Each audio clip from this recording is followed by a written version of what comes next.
Bom dia, boa tarde.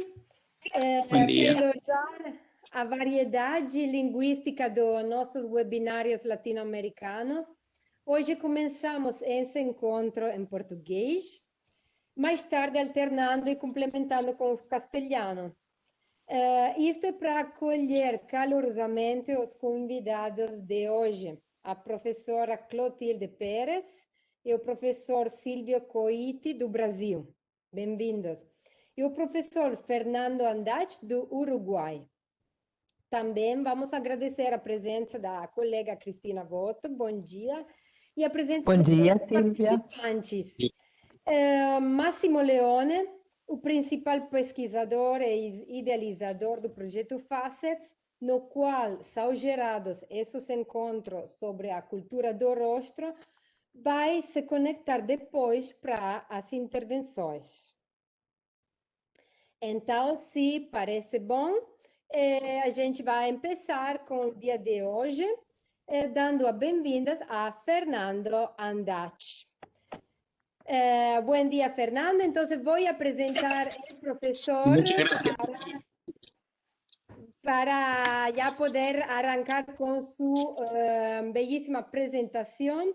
Fernando Andach es doctor en filosofía por la Bergen University en Noruega. Es Masters of Art in Linguistics, Ohio University, licenciatura en letras en UDELAR, Montevideo. Es Fulbright Scholars en el Research Center for Language and Semiotic Studies en Bloomington. Becario de la Alexander von Humboldt en la Technische Universität Berlin. Investigador del segundo nivel del Sistema Nacional de Investigación, profesor titular de quinto grado y director del Instituto de Comunicación de la Facultad de Información y Comunicación por la Universidad de la República Montevideo. Hasta 2015 fue full professor en el Departamento de Comunicación de la University of Ottawa, Canadá. Es profesor invitado al programa de posgrado de Comunicación y Lenguajes de la Universidad de Witty do Paraná, Brasil, del doctorado en Semiótica, Universidad Nacional de Córdoba. Ha enseñado en Uruguay, en Noruega, en Estados Unidos, Alemania, Brasil, Chile, Argentina y Canadá. Publicó 10 libros y más de 100 artículos académicos en inglés, francés, portugués y castellano sobre semiótica de Peirce y la comunicación mediática, especialmente en relación a la representación de lo real en los medios audiovisuales. Entonces, muchas gracias por la presencia de todos y muchas gracias a Fernando por tu ponencia que nos vas a compartir. Cómo no, muchísimas gracias, Silvia, a Cristina, que han hecho un estupendo trabajo. Todo este tiempo he venido siguiendo, para mi alegría, esta idea estupenda de Facets, cultura del rostro en Internet, y obviamente a Máximo, a quien conozco, estuvo en Uruguay hace un tiempo, y agradezco la invitación. Hoy podría decir que voy a hacer una especie de contrarrelato. Voy a tratar de desarticular, de desarmar en el mejor estilo del gran maestro Roland Barthes, por supuesto con las distancias del caso, cuando él hablaba de la mitoclastia, allá por los años 50 del siglo XX, en su famoso Mythologie, que es una recopilación, y en mi caso voy a tomar una especie de mitificación. ¿Por qué se llama la COVID-19 tiene cara de mujer?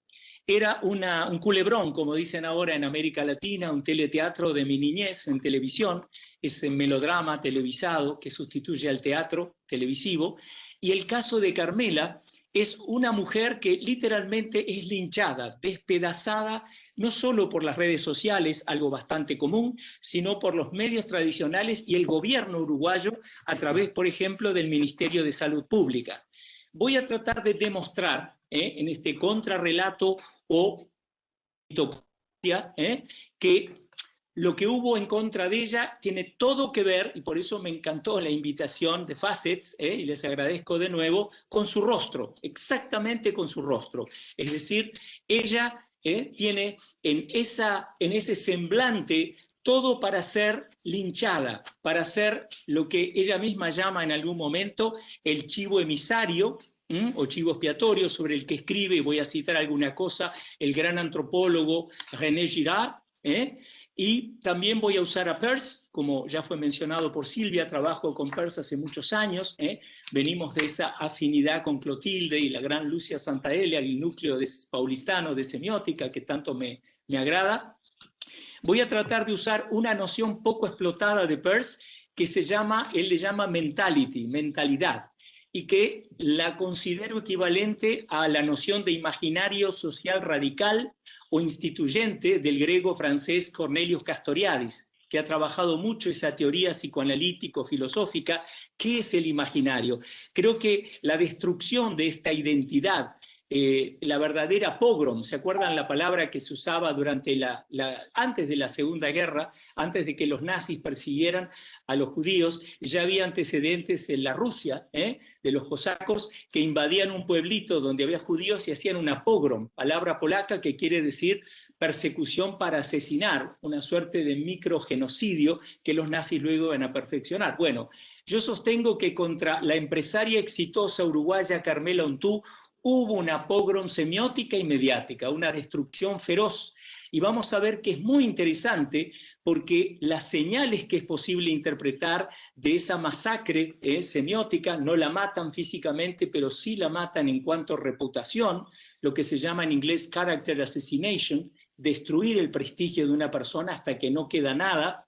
Tiene mucho que ver con muchas de las cosas malas que están ocurriendo en la pandemia y que curiosamente no llegan a la superficie porque el miedo obtura todo. Como decía el gran Michel Montaigne, lo único que hay que temer es el temor. Es lo único que nos paraliza y detiene la razonabilidad. Entonces voy a intentar probar. Vamos mostrando entonces, por favor, la primera diapositiva, Silvia.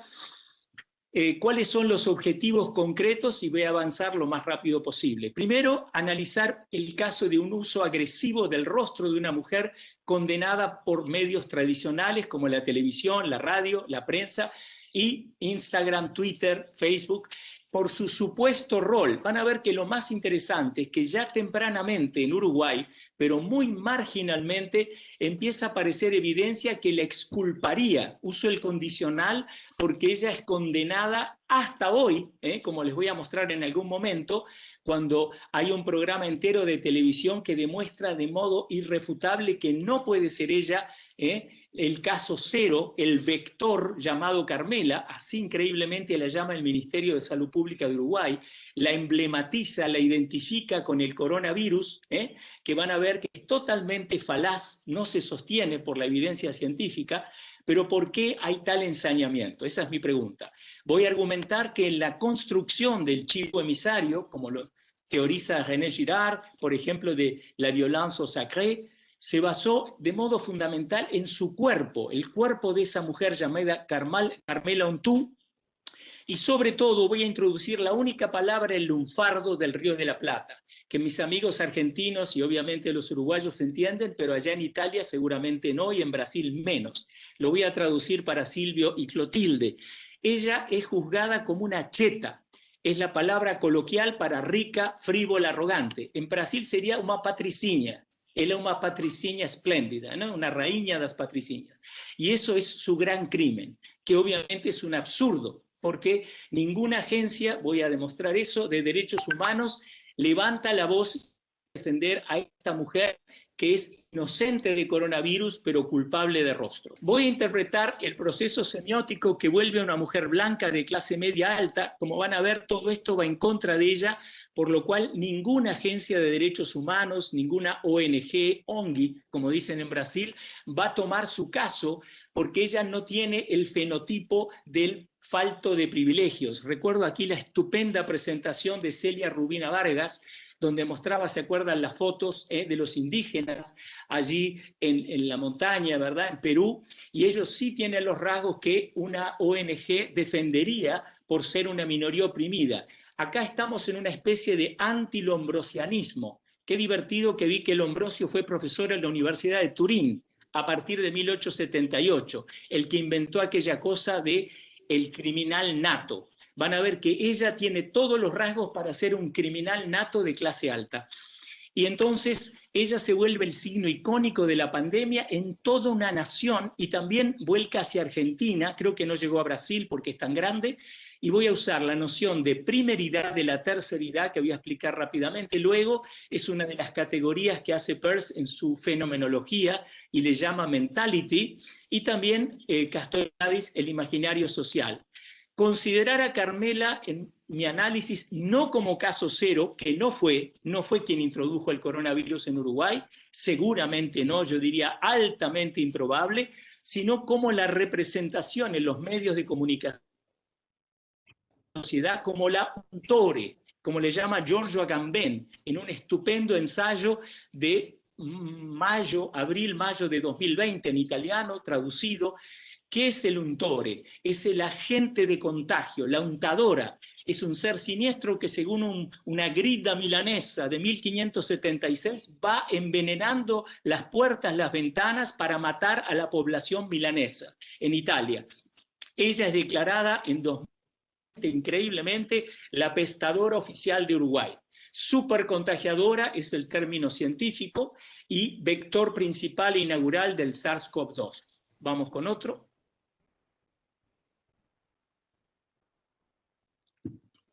¿Cuál sería el crimen, entre comillas? ¿Cuál sería la herejía que no se le puede perdonar? Ella, por su existencia, por su rostro, por su lenguaje, atenta contra la sagrada medianía de un país laico. Ahí estoy jugando con las palabras porque Uruguay fue el primer país laico de toda América Latina. Se separó a principios del siglo XX la Iglesia Católica, aún fortísima en Argentina, también en Brasil, ¿verdad? Piensa en Estados Unidos, que siempre hay un sacerdote cuando entra Trump o entra Obama o quien sea, más de uno. En Uruguay se separó. No hay país que se pueda liberar de la religión, de la mitología. Y un gran politólogo, Real de Azúa, en los años 60, le llama al sistema social uruguayo mesocracia o medianía. ¿Qué quiere decir? Las virtudes, los ideales son de la clase media y sobre todo de no sobresalir, de no ser destacado, y si se lo es, disimularlo a como dé lugar. Voy a demostrar cómo Carmela Ontú fue juzgada culpable por portación de rostro.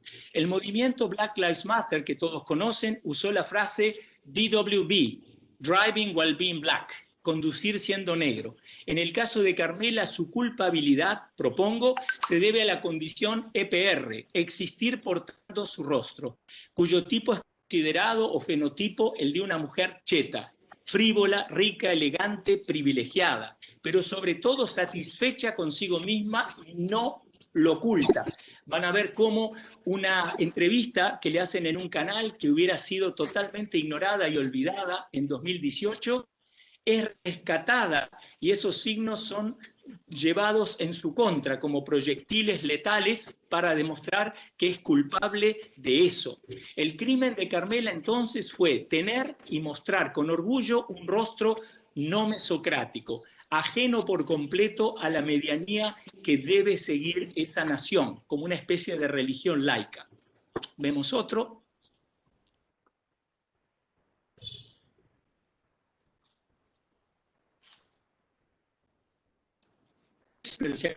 La famosa frase de Julieta, cuando desesperada no sabe cómo hacer para que los Capuletos y los Montescos se reúnan, y el amor de ellos, ese amor imposible de las dos familias enemigas en Italia, en Verona, puede existir.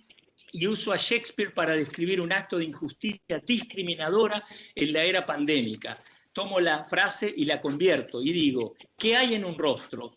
Esa mujer que denunciamos como la untadora, untore, apestadora, con cualquier otro semblante, no sería tan odiosa y enemiga de la humanidad.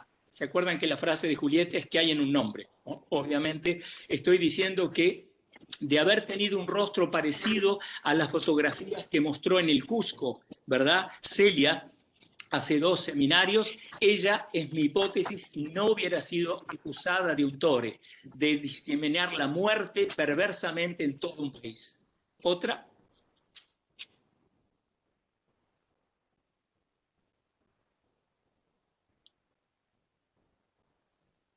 Ahí tienen ustedes a su majestad, la gran untore uruguaya, Carmela, o la marca usada en su contra. Esto le va a interesar a Clotilde. Mirá qué mala suerte Clotilde, que Carmela tiene una marca, o tenía, porque ahora está quebrada, fundida, no tiene nada. Su vida como empresaria exitosa terminó a partir de esta pogrom o linchamiento público en redes y medios. Tenía una marca muy exitosa de diseño de alta moda, de cuero, llamada, qué casualidad, igual que ella, Carmela Ontoux. Y acá tienen uno de los miles de memes en internet. ¿Quién es Carmela Ontoux? Ahí ven el rostro de una cheta, rubia, la cara, para que entiendan los brasileños, es una Vera Fischer, uruguaya, o yo la llamo una Pamela Anderson envejecida, un poquito, ¿verdad? Pero muy atractiva todavía, tiene 58 años por allí, y dice, ¿quién es Carmela Ontoux, la diseñadora de modas con coronavirus que tiene en vilo a todo Uruguay? Yo creo que es al revés, que lo que hizo todo Uruguay es colgarla de una suerte de cepo, de instrumento de tortura para descargar en ella, como la vieja catarsis aristotélica, toda el miedo, la alarma, la angustia. Qué mejor que esta mujer, ¿verdad?, exitosa, para depositar en ella todo el mal y tratar como con el chivo emisario que en Israel se enviaba al desierto para tirarlo por un abismo para librarse de esa patología. Quería mostrarles en una serie de memes y en un video. Acá voy a pasar muy rápido porque si no puedo obviamente enviar las diapositivas al grupo, a Facets, ¿no? Acá está, por un lado lo ven al viejito sin pelo, Castoriadis, y al muy elegante dandy de la derecha es don Charles Sanders Peirce en su momento de más felicidad en Berlín, creo que es por allá por 1870, cuando era un científico viajero, que hablan del poder constitutivo del imaginario social instituyente o radical, la imaginación que crea seres angelicales o seres monstruosos, como decidieron crearlo con Carmela, y del otro lado Peirce hablando del cualisigno, o sea, las cualidades aún no materializadas, lo aristocrático, lo arrogante, lo seguro de sí mismo, lo rubio, ese cuerpo cultivado, muy atractivo, ¿verdad?, que tiene Carmela Ontoux, todo eso fue usado en su contra. Vamos a pasar un poco rápido por las próximas, que son de teoría, y creo que es aburrido un poco. Van a tener que confiar en mí de que dice eso Peirce. Acá un poco más sobre cómo el imaginario, dice Castoriadis, es la creación indeterminada, incesante de figuras, formas. Yo creo que inventaron a la medida del odio social, de la angustia social que había, necesitaba esa figura del untore, del agente diseminador de la peste, ¿verdad?, que sería Carmela, y que es totalmente falso, como veremos. Y del otro lado, Peirce habla de los tonos de sentimiento, o sea, el tono no mesocrático de su rostro, de su cuerpo, de su voz. Pasamos a otra.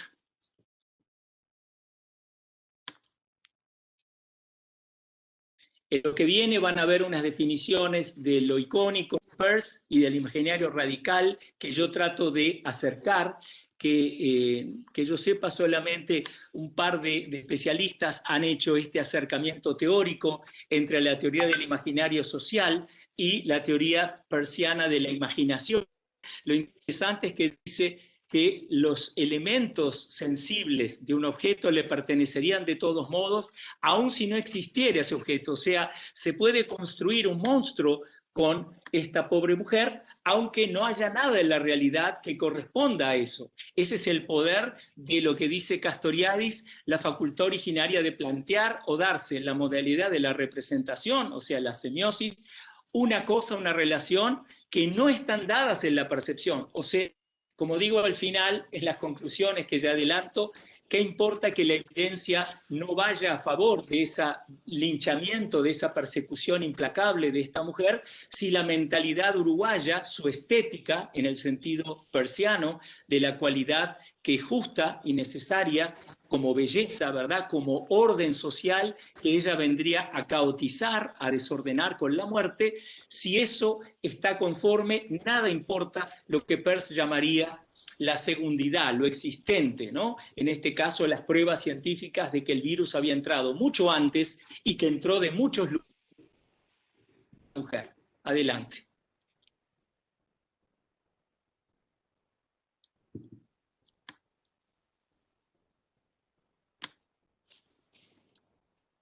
Vamos a saltear esta porque ya más o menos lo expliqué. Lo que dice acá es que para los símbolos hay una presuposición de lo imaginario. Vean ustedes que usa la palabra imaginaria y simbólica muy cercana. Y ahora sí les presento mesocracia. ¿Cuál es la ley no escrita de mesocracia? Lo que llamé en un libro hace años jactancia negativa. ¿Qué es la jactancia? Una actitud de humildad máxima, paroxística, que en otro país podría ser solo una falsa modestia. La comunidad nacional uruguaya la inviste como un ritual casi religioso.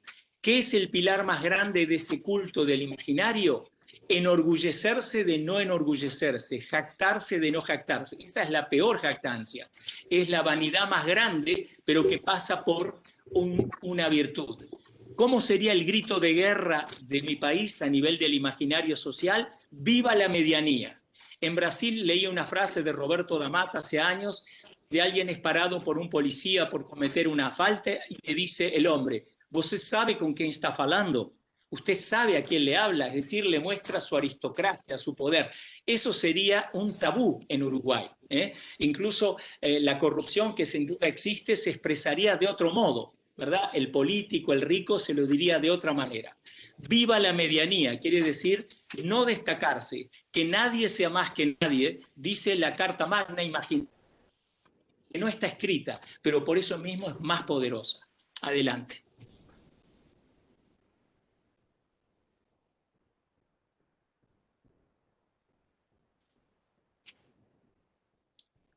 Vamos a saltear que es muy complejo. Acá habla de lo que es la mentalidad, que es la categoría más pura de la terceridad, es el sabor o color de la mediación.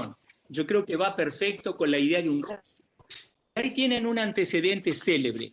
¿Quién es Justine Sacco? Seguramente ninguno de ustedes la recuerde, pero fue un caso fantástico en Twitter.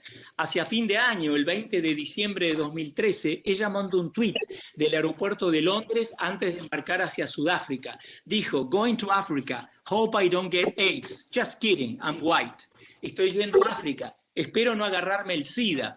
Ah, era una broma, soy blanca. Esa broma le costó la vida.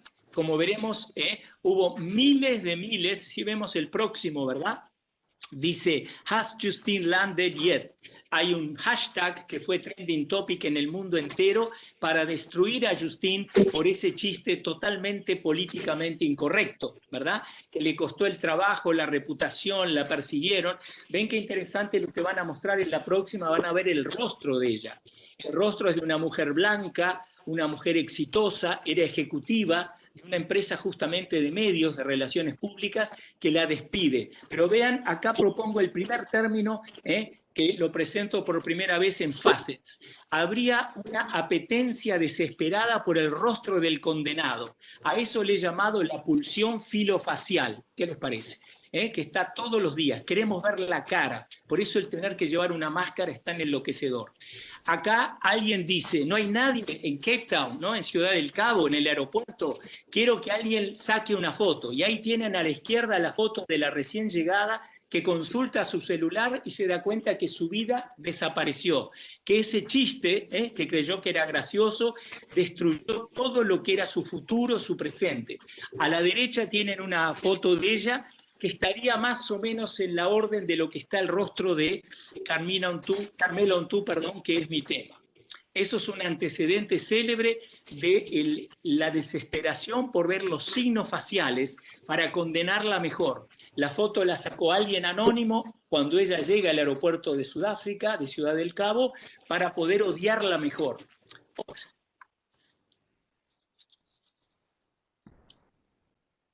Antes de llegar a Carmela, les voy a mostrar algo políticamente incorrecto, con el perdón de los presentes. Una expresión en inglés que literalmente es resting bitch face. Ahí tienen a 3 famosas actrices, ¿verdad?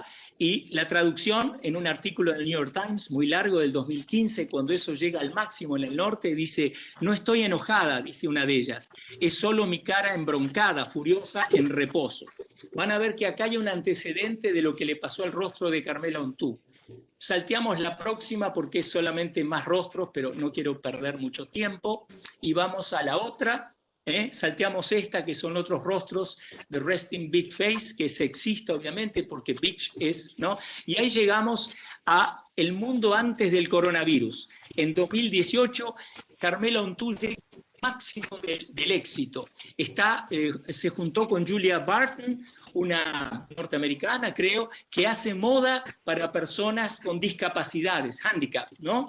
Y ella lo ven ahí, tiene ese rostro de cheta, ese rostro de lo que se llama, ¿verdad?, en distintos países, con distintos nombres, pero es alguien exitoso de la clase alta que vive en la mejor región, etcétera. Pero hasta ahí ella es solo conocida por el círculo de la alta moda, el design, y de los clientes que pueden pagarla. No es conocida en absoluto por el gran público, mucho menos por la masa.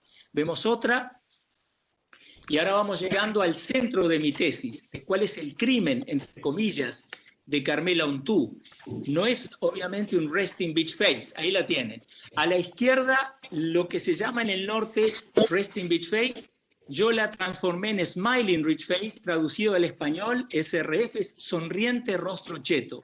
Su rostro evoca una Pamela Anderson madura o una Vera Fischer brasileña y a una diva inoxidable de la televisión argentina que se ve en Uruguay todo el tiempo y que es tan odiada como amada, porque nos hace sentir inferiores por no tener un jet set, no tener una industria del espectáculo, como hay en Brasil, con la Globo, por ejemplo, o en Argentina. Ese es el rostro de Carmela Untull más reproducido, porque es donde más se ve esos rasgos que van a ser el combustible para destruirla, de forma como trato de... Adelante.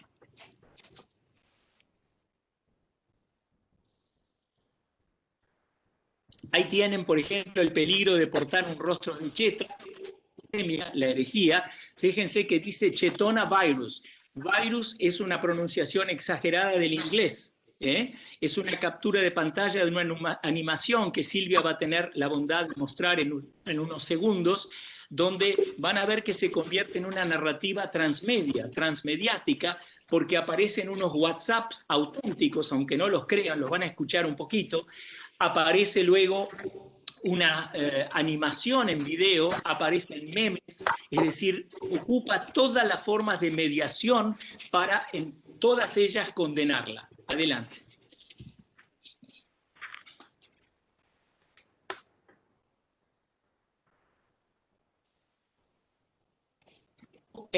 Traducida 1000 veces, esta es una de las tantas infamias o calumnias, ¿ven? Ahí aparece ella, en lo que se dice en coloquial en el Río de la Plata, regia. Regia quiere decir como una reina, como una aristócrata, ¿ven? Sonriente, con un tapado de piel, que van a ver es un pecado de los muchos que le adjudica, porque es diseñadora de pieles. Y el titular de un uruguayo que escribe para La Nación, uno de los diarios más importantes de Argentina, dice algo completamente falso. La empleada doméstica de Carmela, eso ya sería un crimen para muchos, tiene una empleada doméstica, fue contagiada por coronavirus. ¿Cuál es la verdad? Se había jubilado ya hace años Ana, su empleada, como lo va a mostrar un programa de televisión, y la fue a visitar, ¿verdad? Como amiga, era como de la familia, y no sale a difundir y a diseminar también la empleada el virus, sino que ella se encierra en su casa, no bien Carmela la llama y le dice que está enferma. O sea, todo lo que dicen estos diarios, muchísimos, es falso. Y lo interesante es que dura hasta el 2021. Otra más.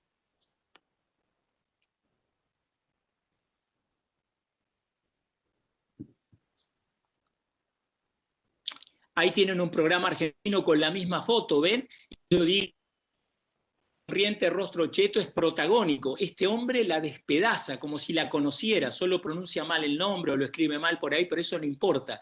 Lo interesante es seguir con esta operación masacre, pero a mí me interesa el rostro, ¿ven? Toma esa cara que podía ser captada en Punta del Este, en un resort de lujo como el de Bahía, en el sur, donde ocurrió una boda que tengo por aquí, me mandó un colega brasileño, de Gabriela Pugliesi y la hermana en Itacaré, en el sur de Bahía, donde dos influencers de YouTube les pasó algo parecido. Increíblemente hablan de una boda de casi 500 personas, parecido al supuesto crimen de Carmela Untull, que va a una boda en la zona más cara de Montevideo, en la periferia, en Carrasco, y dicen que tiene 500 personas y que ella solita infecta 44. por lo cual se gana el título de supercontagiadora o untore, como dice Agamben. Otra.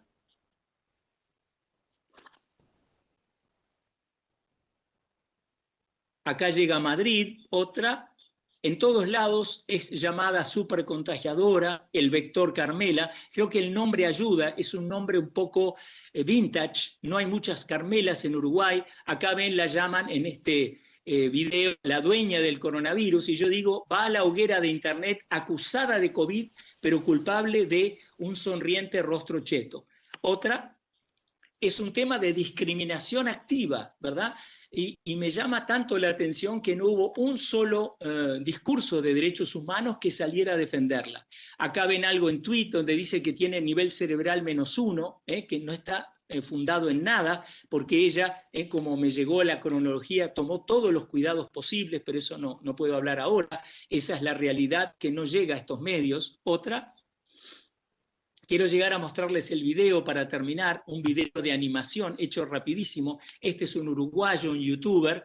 Otra, dijo, trajo la última moda de Milán. Es mentira, no llegó a ir a Milán, porque Milán ya estaba en cuarentena, en lockdown. Acá tienen a Barney de Los Simpson, donde le pregunta, hola, ¿no es usted esa que a todos odian? No, por Dios, no, dice.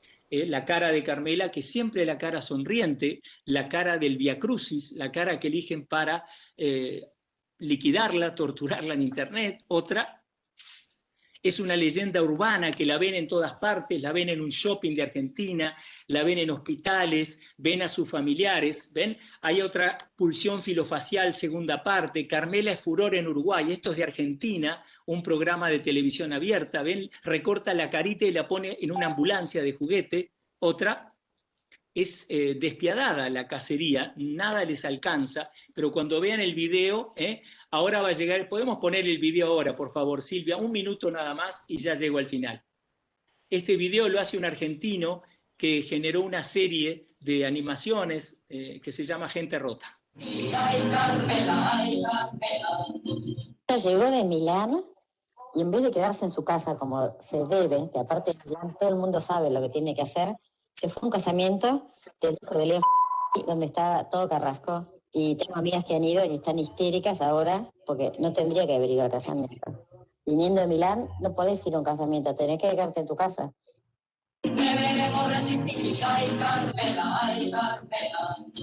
Sí, confirmado. 4 casos, dentro de ellos uno es la pelotuda de la Carmel, que no tuvo mejor idea que llegar de Milán e ir a un casamiento donde había millones de personas, o sea que se está buscando todos los contactos del casamiento de esta pajera. Así que, mis santos, a quedarse en casita, 0 reuniones sociales, 0 viajes y tranquilidad.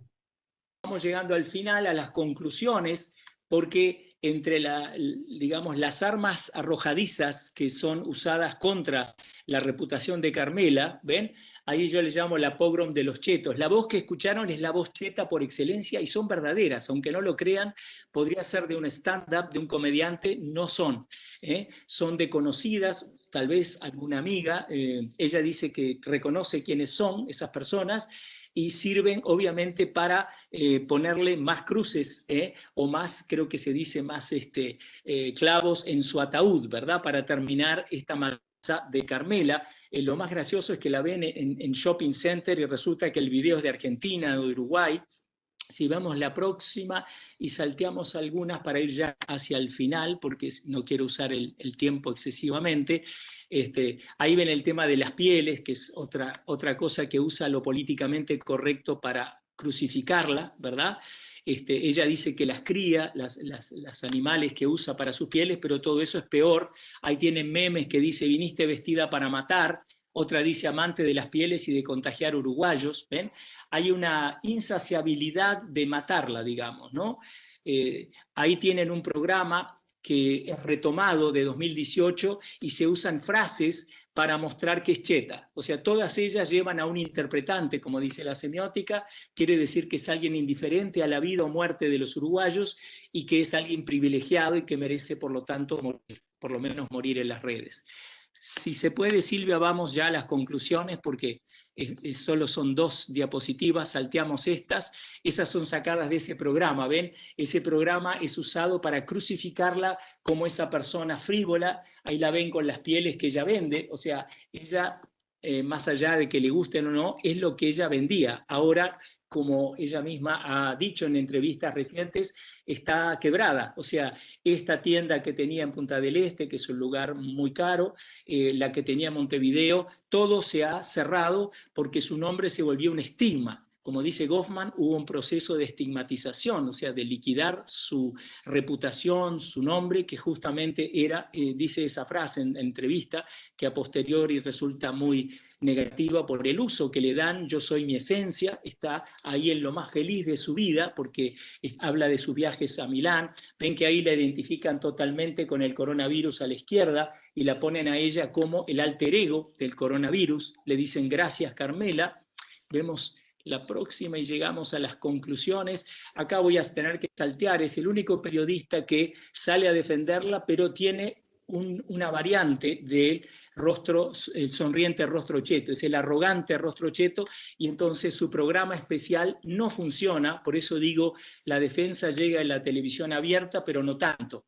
Estuve leyendo los comentarios en YouTube, ese programa que es del 31 de mayo, y son pésimos, son malísimos, ¿verdad? Ahí hay unas frases que no voy a leer, todas ellas, la más linda de Girard es que Edipo Rey es el primer chivo expiatorio porque él tiene que salir maldito de Tebas donde había una peste. Entonces se vuelve el chivo, ¿verdad?, emisario, el que es lanzado afuera para que los de Tebas se sobrevivan.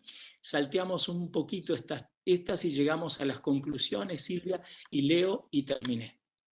¿Qué quise decir con todo esto? Salteamos estas, son lindísimas, parecen escritas para el caso de Carontou, en el libro de la Violence à la Divinité, donde él explica que es la base de toda religión, es el sacrificio. Acá hay una foto empírica de ella llegando, no de Milán, mentira lo que dicen todos ellos, llegando de Madrid, acusada, la acusan y se prueba que era mentira, que andaba por todos lados, estaba encerrada en su apartamento. Y terminé acá. Primera conclusión, ¿qué hay tan inquietante en un sonriente rostro cheto? Una cualidad enemiga del kalos, como le llama Peirce al objeto de la estética. Es esa cualidad absoluta, según la estética persiana, que es sentida como la más adecuada y justa en la comarca imaginaria de Mesocracia, o sea, el Uruguay imaginario.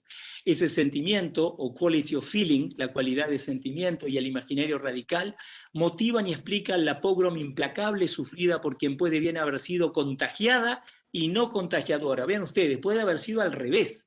En lugar de ser la untore, la que disemina, fue contagiada en esa boda de 500 del día 7 de marzo. Una más, y ahora sí, ya termino.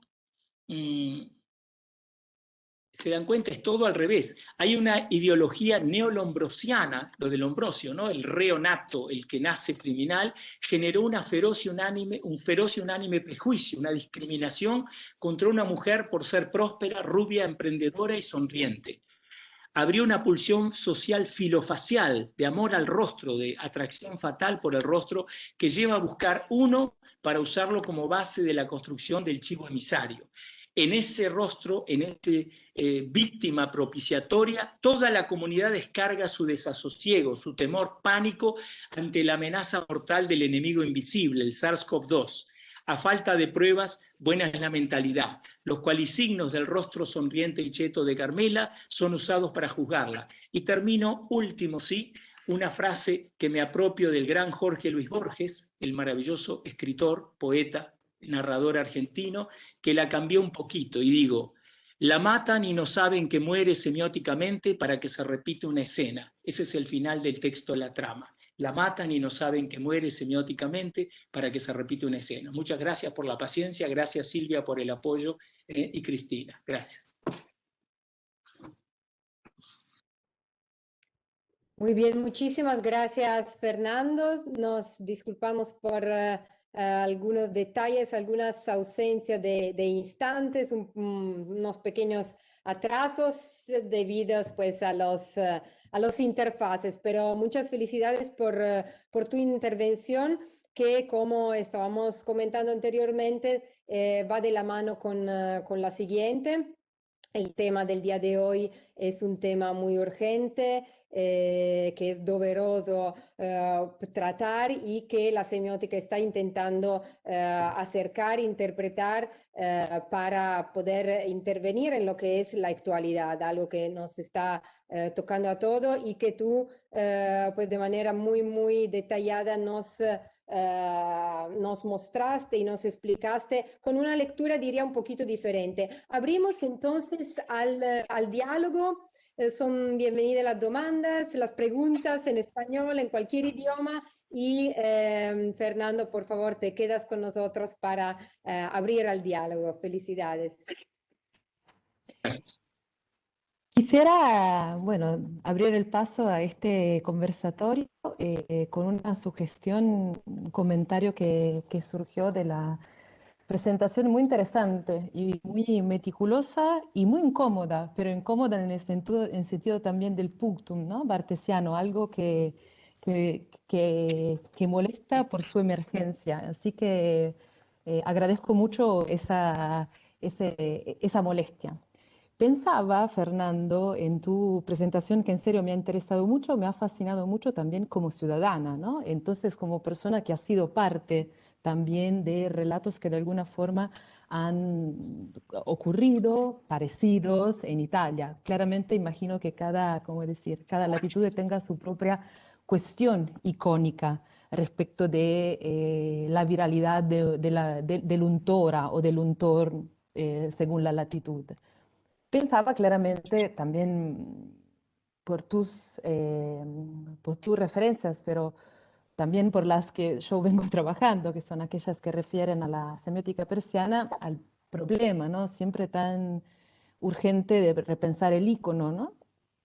Y la carga social de un ícono, ¿no? Que claramente ¿cómo decir? En la presentación más clásica que nos da Peirce, el ícono, ¿no? Que representa el objeto por la semejanza y que depende entonces de la sensación y que no tiene nada que ver con el objeto, ¿no? El ícono no tiene ninguna generalidad porque no analiza el carácter que exhibe, ¿no? Entonces no hay más generalidad en el ícono que en su objeto. Y eso fue claramente presentado en el caso y también me hace pensar en una pregunta respecto de la producción técnica, ¿no? Y ya paso desde una lectura que hace Umberto Eco al problema del ícono, que es, o sea, los signos icónicos, según el Tratado de Semiótica General, no tienen las mismas propiedades físicas del objeto, ¿no?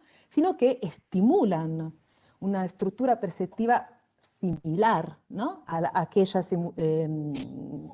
estimulada por el objeto imitado, ¿no? Más o menos Eco dice algo así.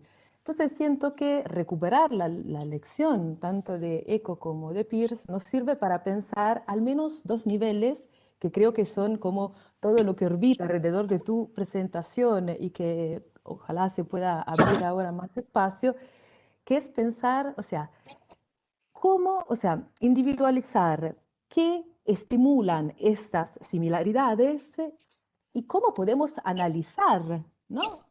Estos estímulos y cómo estos estímulos hacen cosas, ¿no? También pensando en una pragmática de estas pulsiones filosfaciales. Bueno, eso, era un poco estas dos preguntas, ¿no? Y muy agradecida por este sintagma de la pulsión filofacial, porque creo que puede ser algo muy interesante también para que podamos usar en Facets. Así que muchas gracias. Bueno, Cristina, ante nada, no imagino mejor recompensa que producir un diálogo. Ahora, ¿verdad? Que están trabajando hace mucho más que yo y con más intensidad en esta área, que yo lo agradecí muy sinceramente, me permitió pensar, dije, acá yo creo que hay algo, un problema, que el rostro es la clave, es una de las claves. Y decía muy bien que en el tratado, uno de los capítulos más apasionantes del gran Umberto Eco, es cuando habla, ¿no?, de las distintas ratios, ratio facilis, ratio difficilis, ¿no?, sobre cómo es la relación entre objeto dinámico, que es esa la clasificación que hace PERS, ¿no? Y representamen, el icono, el índice y el símbolo.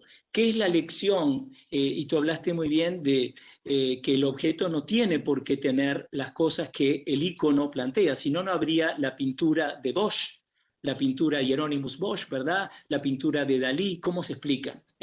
¿Cómo se explica el jardín terrenas, sino por la imaginación suelta, loca, y para nosotros, por suerte, ¿no? De esos geniales pintores. Lo que yo querría decir es una frase de Peirce para intentar responder, es muy complejo lo que tú decís, y bueno, gracias por eso de yo creí que esa pulsión filofacial era una de las cosas que encontré para mí más interesantes, ¿no? El apetito por verla, es insaciable. No se cansan los memes, los programas, Instagram, de ver ese rostro, es como que se vuelve un fetiche, casi lo que dice Girard, fíjate, dice que luego de ser ultimado, el chivo emisario se vuelve divino, es divinizado, ¿no? Después de haber sido cargado con toda la angustia, con todos los crímenes, y no tener un solo defensor, el único que encontré está tan maldito como la propia Carmela, porque es acusado de aristócrata, arrogante, rico, etcétera, ¿no? Ese periodista Ignacio Álvarez. Y lo que quería solo decir es esto. Peirce dice que al observar el icono aprendemos más cosas sobre el objeto de las que llevaron a la construcción del icono. Eso es maravilloso. Es decir, hay en la construcción de Carmela algo que me dice mucho del Uruguay, de mi país, de errores, de leyendas urbanas, de temores, de inseguridades, que no tienen que ver estrictamente con la pandemia y sí tienen que ver, porque hay esa desesperación por culpar a alguien de ese cataclismo que empezó siendo una epidemia, un virus chino, que luego es europeo, que luego es de acá y después es de todos. Y qué placer poder cargar sobre los hombros de un ser humano, cuanto más inocente mejor, dice Girard, esa falta gravísima de la cual es totalmente inocente, estoy prácticamente seguro, pero llevado al terreno semiótico muy bueno que tú trajiste, y termino acá, creo que comprueba lo que dice Peirce. En la construcción del icono hay menos cosas de las que se descubren a través del icono. Es decir, observando ese rostro, en vez de crucificarla yo también, en vez de decir que es culpable de ser la untadora, no sabía si se podía decir untore femenino de Agamben, veo a una víctima pura, veo exactamente a esa figura que Girard le dedica varios libros y que el deseo mimético, ¿no?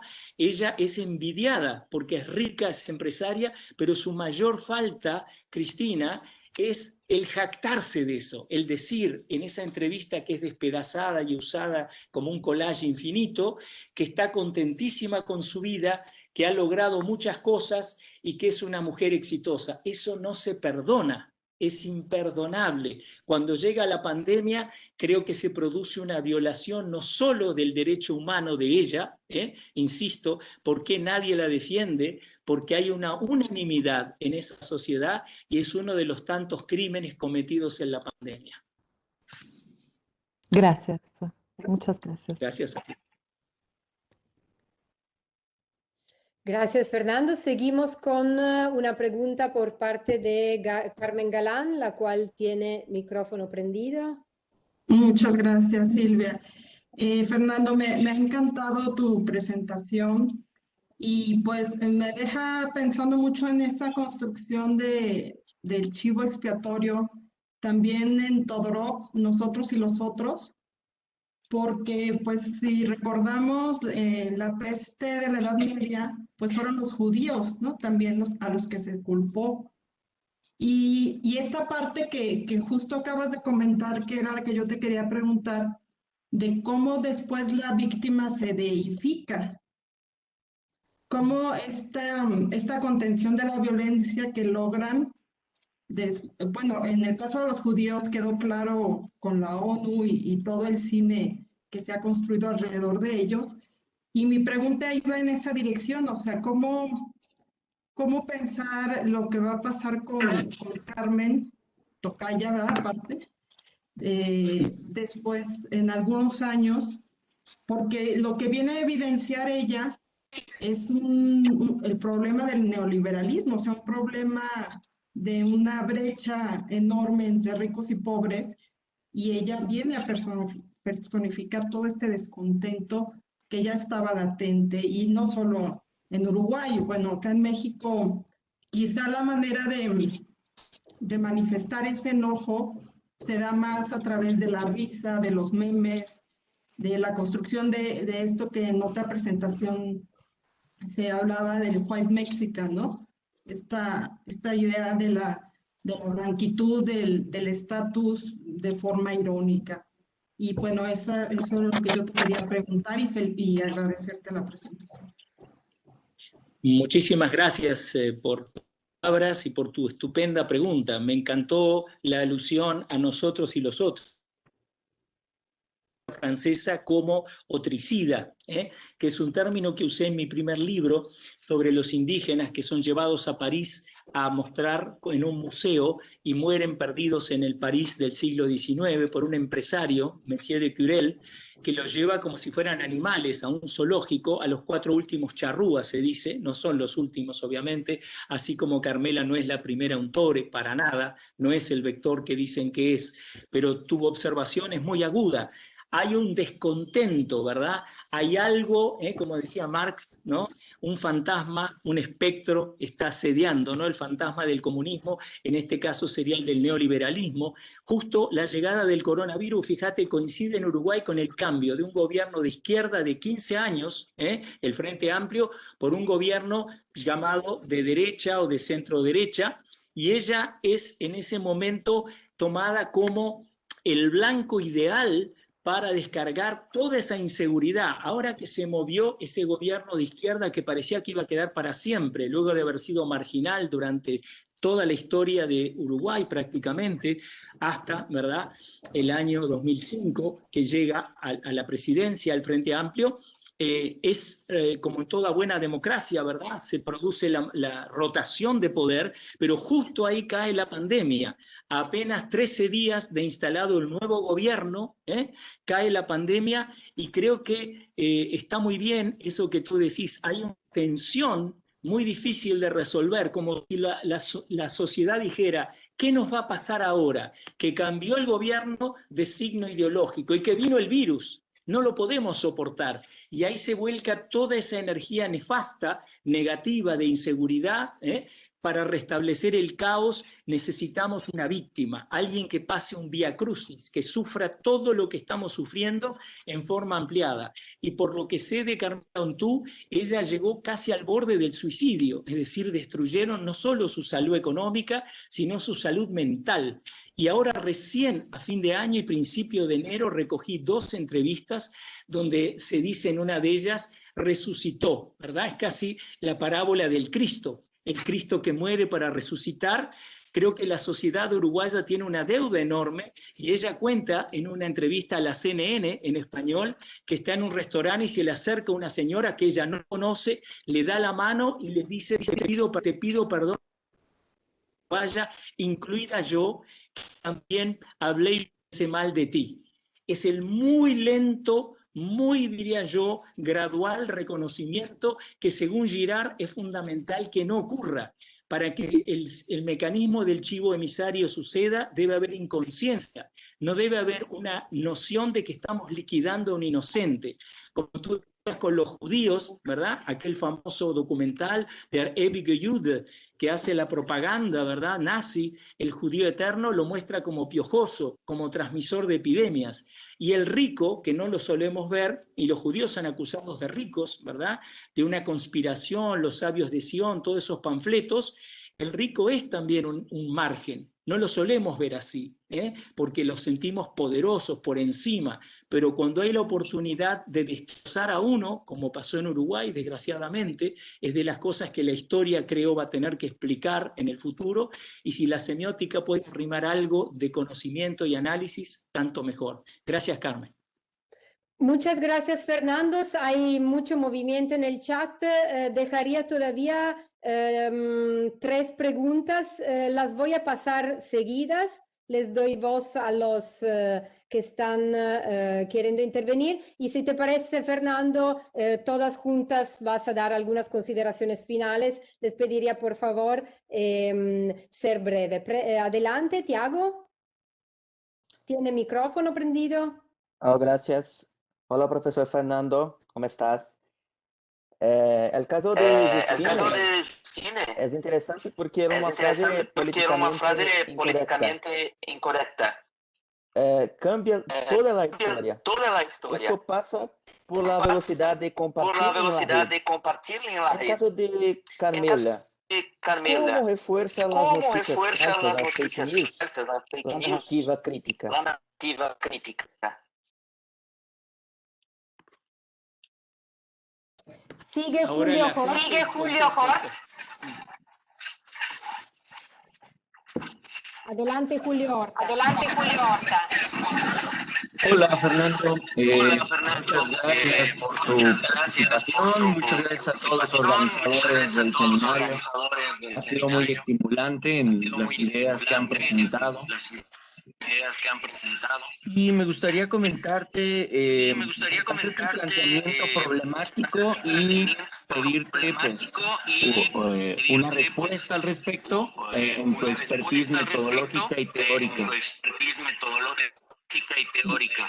Bueno, la noción de imaginario como forma, en la manera en la que trabaja Castoriadis, me queda muy claro la línea de tu trabajo y hacia dónde lo quieres dirigir, y estoy totalmente de acuerdo. Felicidades, me parece que es una muy buena ilustración de cómo se construyen los imaginarios colectivos hoy en día. Pero tengo una duda. Precisamente el imaginario social de Castoriadis lo plantea como algo ex nihilo, es decir, como algo que surge de la nada. Y el imaginario en relación con la imaginación, si lo vemos desde el punto de vista semiótico, y desde el problema de la iconicidad primaria en el que plantea Umberto Eco y Daniel Ornitorrinco, me surge entonces una pregunta. ¿Cuál sería el fundamento de las cualidades de estas rostreidades que nos comenta? ¿Y en qué sentido funciona o cómo interviene la imaginación reproductiva y la imaginación productiva que comenta precisamente Umberto Eco respecto a la iconicidad primaria? Muchas gracias, espero se haya escuchado bien. Yo me escuché súper mal acá en el micrófono, espero me haya escuchado por acá, traté de hablar pausado. Escuchar, muchas gracias por la pregunta, Julio. Sigue el profesor Finol.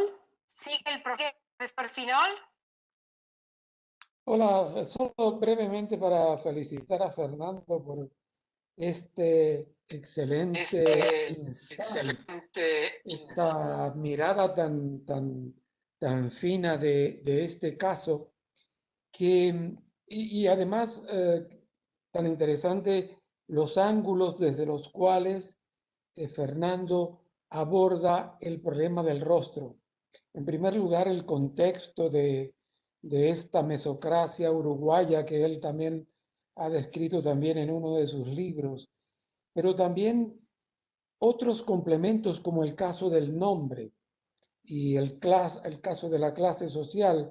Cuando dijo lo del nombre, disparó en mí justamente una serie que vi anoche en Netflix sobre el hotel, los asesinatos del Hotel Cecil, específicamente el asesinato de una chica canadiense llamada Elisa Lam, y me disparó un ejemplo un poco a la inversa, en el cual, y pienso que, Fernando, que entre tu ejemplo y este ejemplo que menciono, podrían surgir los claros mecanismos semióticos que producen esa pulsión filofacial que tú también has usado con tanta precisión, ¿no? Allí se trata de conseguir el asesino de una chica que al final se sabe que se suicidó porque estaba enferma, pero había que buscar un asesino. Y nada mejor que el rostro marcado, un músico mexicano que aparece en las redes sociales con el nombre, su nombre artístico es Mórbido. en español. Él tiene todos los ingredientes para ser señalado como culpable del asesinato de la chica canadiense. En primer lugar, tiene un nombre artístico que es mórbido. En segundo lugar, es mexicano. En tercer lugar, su música es eso que llaman metal rock. Pero como si fuera poco, en las redes sociales él aparece con un rostro pintado con sangre en el rostro, etc. Y la confirmación final es que él estuvo alojado en ese hotel. Pero lo que no se dice y que luego se comprueba es que él se alojó en el hotel, este músico mexicano, un año antes del asesinato de esta chica canadiense. Entonces, bueno, no sé si Fernando podría comentar, porque aquí hay un caso bien interesante de chivo expiatorio, de bouc émissaire, en el que ya no es una chica rica, rubia, blanca, sino la inversa. Pero creo, Fernando, que operan una suerte de mecanismos semióticos similares con una tintura diferente. Te felicito, me encantó. Fernando, muchas gracias. Muchas gracias a ti, José Enrique. Mil gracias. Bueno, muy rápidamente, siguiendo la consigna, a Tiago. ¿Qué tal, Tiago? Muchas gracias. Creo que Carmela es la encarnación de lo políticamente incorrecto. Usa las pieles para su negocio, se jacta de su éxito. Entonces, las fake news se vuelven del todo verosímiles. Todo lo malo que se pueda decir de ella, a esa velocidad, como bien dijiste, en las redes, será bienvenido, incrementará su prontuario, por decirlo así, ¿verdad? De REA, en el sentido lombrosiano, un poco lo que hablaba recién José Enrique. A Julio le digo, yo no interpreto así a Castoriadis, que su imaginario radical es un ex nihilo, lo veo más dialéctico. Él dice que todo nuevo imaginario se hace sobre las ruinas de otros símbolos. En clase yo enseño, en un curso sobre el imaginario, un estupendo libro de Jacques Le Goff que se llama La naissance du purgatoire, el nacimiento del purgatorio. Lo sitúa exactamente en un concilio, pero semióticamente es la transformación del adjetivo latino purgatorius, purgatoria, purgatorium, en un lugar, en un espacio mediano justamente entre la aristocracia y los siervos, la clase media, ¿no? Entonces yo entiendo lo que tú decís, la alusión a Kant y el ornitorrinco, que es muy buena. Yo pienso que lo que nos da el ícono, y lo leo así a Eco, es una libertad para el bien y para el mal, para destruir una identidad, una reputación, como el caso de Carmela, o para generar, por ejemplo, el voto femenino. Siempre me fascina ver a esas mujeres, las suffragettes que salen en Londres y son atropelladas por los hombres a caballo.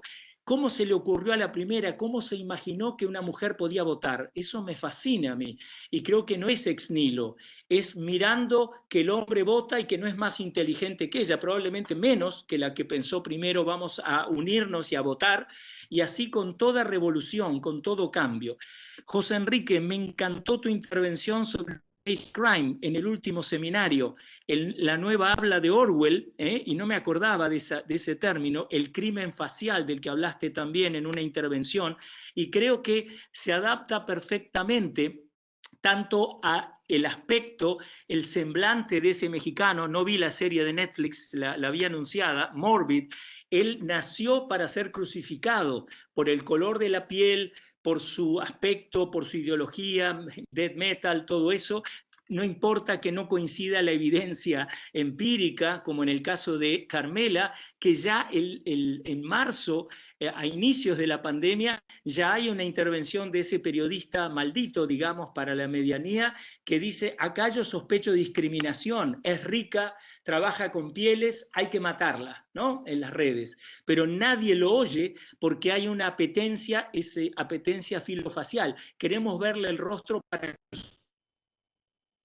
Y creo que entonces tu ejemplo en un continuum, como dice Peirce, se da perfecto. Ese mexicano mórbid, ¿verdad? Como ser estigmatizado por la sociedad anglosajona, etcétera, blanca, y Carmela Ontú estigmatizada por mesocracia, por la medianía, donde naides, como dicen en lenguaje gauchesco, naides es más que naides. Todos debemos ser iguales o al menos aparentarlo, a menos de querer ser perseguidos como la pobre Carmela.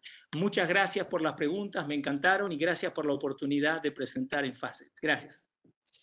Muchísimas gracias, Fernando. A los participantes también. Quedan abiertas muchas puertas, pero sí es momento de seguir con los ponentes Clotilde Pérez y Silvio Coitisato. Clotilde Pérez, professora titular de Semiótica e Publicidade na USP. Livre docente em Ciências da Comunicação pela ECA, USP, Escola de Comunicação e Arte da Universidade de São Paulo. Postdoctora em Design Thinking pela Stanford University. Postdoctora em Comunicação pela Universidade de Murcia, Espanha, com bolsa da Fundação Carolina. É doutora em Comunicação e Semiótica e mestra em Administração de Marketing pela PUC, USP. Professora do programa de pós-graduação em Ciência da Comunicação, membro da CCP, USP também. Professora do curso de Publicidade da ECA, chefe do Departamento de Relações Públicas, Propaganda e Turismo da ECA. Professora da PUC desde 95, assessora acadêmica e da comunicação na reitoria da PUC de 2004 a 2008, coordenador do curso de pós-graduação Pesquisa do Mercado de Comunicação da ECA, vice-coordenador do curso de especialização em Gestão e Estética da Moda da USP, editor da revista Signo do Consumo, presidente da Associação Brasileira do Pesquisador em Publicidade, coordenadora da DT Publicidade e Propaganda da Intercom, líder do GESC, autor de Mascota, Semiótica da Vida Imaginária, Signo da Marca 2004, coautora de Universo Sígnico da Pirateria 2013, Psicodinâmica das Cores em Comunicação 2006, Hiperpublicidade 1 e 2. Gerência de Produto 2005 e Comunicação e Marketing 2003. Experiente na realização de projetos de análise semiótica de expressões de marca e na produção de laudo semiótico para suporte do processo de suspeita de plágio. Coordenadora do Observatório de Tendência Ipsos, também fundadora da Casa Semio. E passamos ao professor Silvio Coitisato, que é doutor e mestre em Ciências da Comunicações para a USP, doutorado sanduíche na Universidade Católica Portuguesa, Porto, Portugal. Especialista em Administração de Empresas pela FGV e pela ETI, da França. Graduação em Comunicação Social com habilitação em Publicidade e Propaganda pela São Paulo, ESPIM. Professor de ESPIM, da Escola Superior de Propaganda e Marketing de São Paulo, e por la FAP. Leciona no curso de especialização da ECA, da USP, e pesquisador do GESC 3, Grupo de Investigação de Estudos Semiótica em Comunicação, Cultura e Consumo. Autor do livro Signos da Mobilidade, Marca e Consumo na Cultura Digital pela editora Pris, e também, como a professora Clotilde, pesquisador e sócio fundador da Casa Semio, consultoria de pesquisa de mercado e comunicação que desenvolve projetos que envolvem semiótica, marca e tendência de consumo. Então, bem-vindo e lhe damos as palavras para que possam explicar na sua ponência. Graças, obrigada. Bom, muito obrigada, Silvia Barboto, pela apresentação e também por nos acompanhar aqui nesse momento. Agradecer muito também a Cristina Voto. A gente vem conversando já há algum tempo por e-mail, para nos organizarmos. Agradecer muito ao Máximo Leone, que é o líder, né, do projeto Facets, pelo convite, por estar aqui conosco de alguma maneira muito presente, né? E agradecer aos nossos ouvintes ilustres aqui que nos acompanham, né? Eu gostaria de destacar vários semioticistas da FELS, da Federação Latino-Americana de Semiótica, professor José Henrique Finol, Carmen Galan, Célia Rubina, que está conosco, a Neila Pardo, Lúcia Santaella também, que nos acompanha, e todos os nossos outros, né, convidados. E também um prazer enorme compartilhar esse momento com o Fernando Haddad, né, muito bom ouvi-lo e poder, ao final, as nossas falas, de fato, têm articulações, têm possibilidades de encontro muito interessantes, não é à toa que estão colocadas lado a lado, né? Então, agradecer também por isso. Silvia, acho que você consegue projetar, não é? Para a gente começar. Nós vamos falando em português e, quando for necessário, falamos em espanhol, enfim, de modo que a gente consiga se entender. Não é? Então, muito obrigada. Bom, o título da nossa palestra é Brasil mostra a sua cara na pandemia, e aí a gente tem um subtítulo que busca, né, trazer um ponto de maior especificidade. A questão das máscaras, né, a hiperexposição que todos nós estamos tendo, e aí algumas coisas muito particulares do Brasil, né? Uma delas, por exemplo, a questão da cirurgia plástica, né? Que isso vai muito num caminho focado, muito singular. No Brasil, claro, o mundo inteiro, mas a gente percebe, inclusive pelos números, o quanto isso é importante no nosso país. Silvia, acho que eu pediria para você passar, que a gente vai começar a falar um pouquinho desse contexto da pandemia, claro, muito rapidamente, porque todos nós estamos imersos nesse contexto, né? Mas eu acho que vale a pena pontuar alguns aspectos que trazem dados específicos sobre o que é viver essa pandemia neste país, né? No Brasil. Silvia, obrigada também por estar aqui. Imagina, um prazer, Clô. Eu vou iniciar então, Clô, essa parte a gente vai falando também depois ao longo da apresentação juntos, Isso. né? Vou assumir as palavras da Clô, um prazer estar aqui também. Para estruturar a nossa apresentação, ela está dividida em 4 partes, como a Clotilde comentou. Primeiramente, um contexto da pandemia especificamente no Brasil.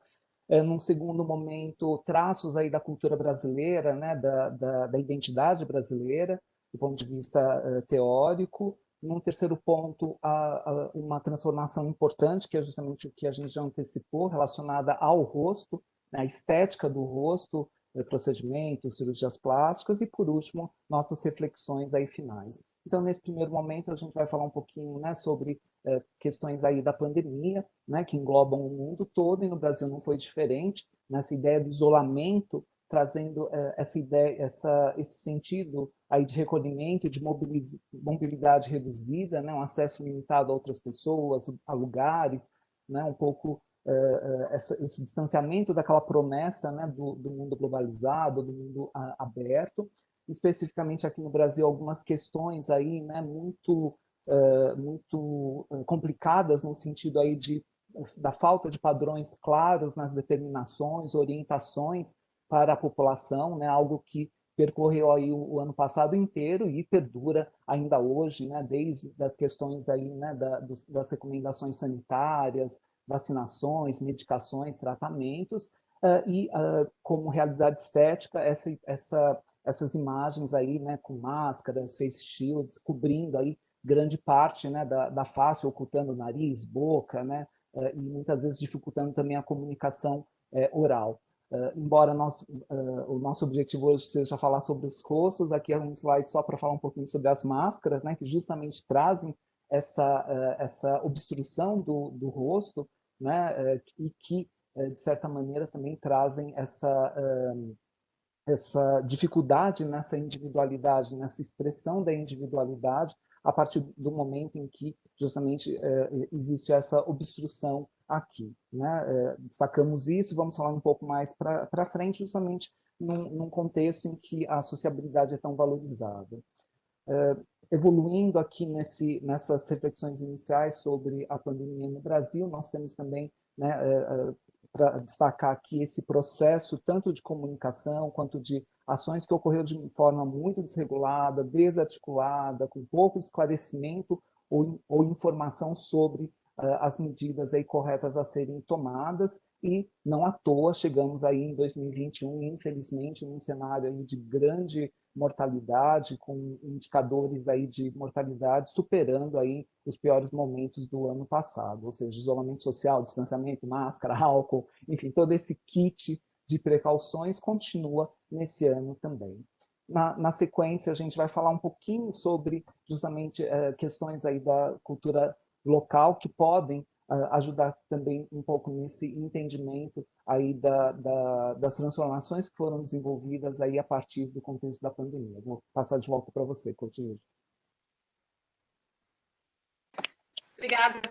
Então, acho que está muito no imaginário brasileiro, mas principalmente internacional, né? Essa ideia de um brasileiro alegre, né? Aberto, cordial, que foi tão desvirtuado esse nome, mas de qualquer forma, um brasileiro muito conectado à praia, ao carnaval, que por acaso estamos nesse momento aqui no carnaval do Brasil, não é?